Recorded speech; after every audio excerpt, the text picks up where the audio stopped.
28 जानेवारीला अचानक उपमुख्यमंत्री अजित पवार दादा यांच्या विमानाचा बारामतीजवळ अपघात झाला आणि त्यात त्यांचा मृत्यू झाला।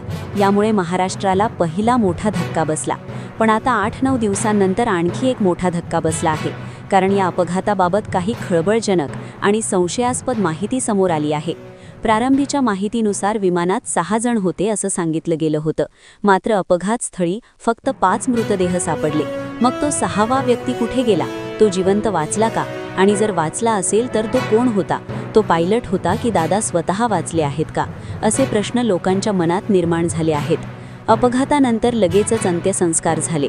दादांची ओळख मुख्यतः त्यांच्या हातातील घड्याळावरून पटली, कारण मृतदेहांची अवस्था अत्यंत वाईट होती आणि ओळख पटवणं कठीण होतं।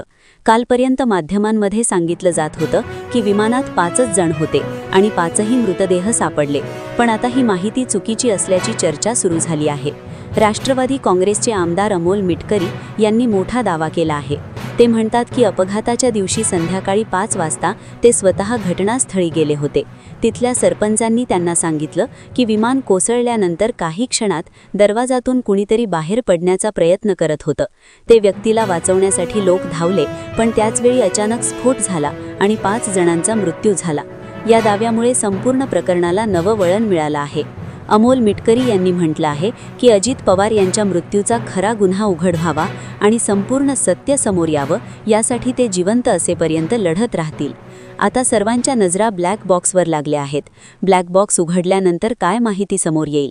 विमानात खरंच 6 जण होते की 5? सुरुवातीला प्रसार माध्यमांनी आणि सोशल मीडियावर चुकीची माहिती दिली होती का? 6वा व्यक्ती कोण होता? हे सर्व प्रश्न अद्याप अनुत्तरित आहेत। ही माहिती सूत्रांकडून आणि चर्चेतून समोर आली आहे। या प्रकरणावर तुमची काय प्रतिक्रिया आहे? कमेंट करून नक्की सांगा।